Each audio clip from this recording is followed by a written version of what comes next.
Good afternoon, everybody, and welcome to the Israel Brief. Can you believe it's Thursday already?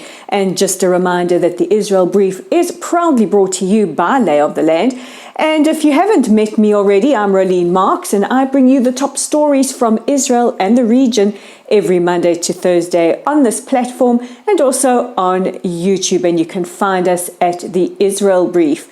And you're here for the headlines, so let's get to it.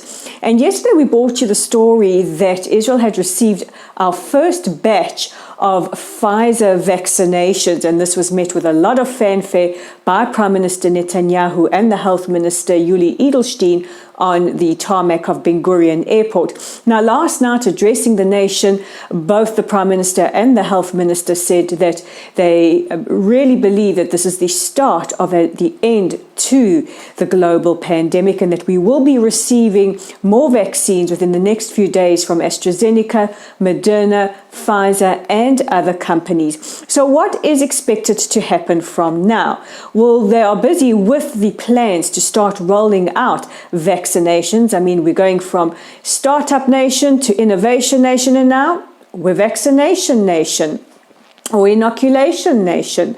Anyway, we can have a lot of fun with that. But starting from the 27th of December, Israel will start inoculating citizens.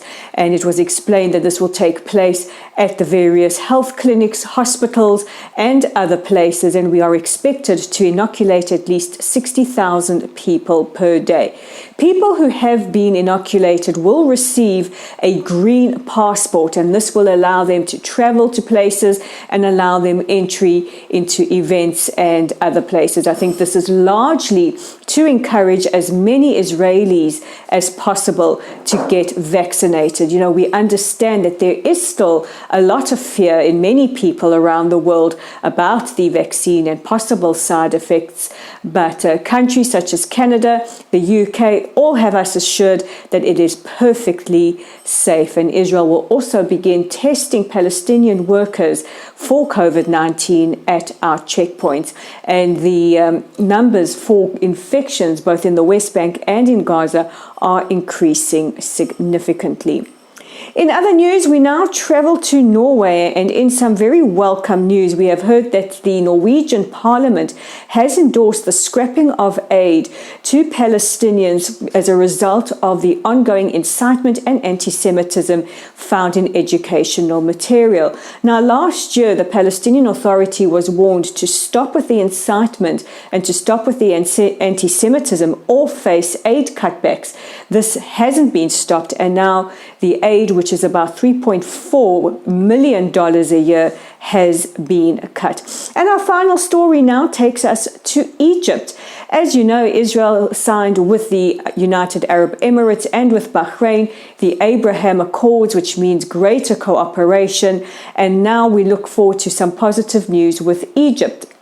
Now, what it means is that for the first time in a decade, an Israeli leader will travel to Egypt and meet with the president, in this case, President Sisi, where they will discuss the Iranian threat as well as possible peace with the Palestinians. A very, very positive move indeed. The peace with Jordan and Egypt and Israel is in existence, but not as warm as it is with the other countries who are signing peace agreements. And hopefully they've seen all the cooperation that is happening, and maybe they will follow suit.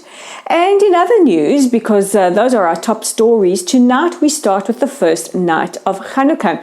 Now, I'm very delighted to tell you about this, because not only is Hanukkah a festival of light and of miracles, and we all could do with some miracles right now, but I'm right here in Modi'in, in the center of Israel, which is the city of the Maccabees, of Matisyahu, and the story of Hanukkah. So you're getting a very, very Hanukkah authentic Israel brief today. So I wish you and yours, if you are celebrating Hanukkah, Chag Hanukkah Sameach, from all of us at the Israel Brief and Lay of the Land. But if you're looking for some reading material this weekend, we've got you covered. Check out our content online at www.layoftheland.online. You can read Dave Kaplan's article all about Hanukkah, and you'll also be able to catch up on any Israel briefs you must have or you may have missed, or our newsletter from last week. We've got a whole lot of content for you. You can also check it out on our Facebook page. We have a Hanukkah message up. If you want to wish us a Chag Hanukkah Sameach, please do so, and you'll find us at Lottel's site. If you haven't already, please give us a like or a follow. Let's grow our community.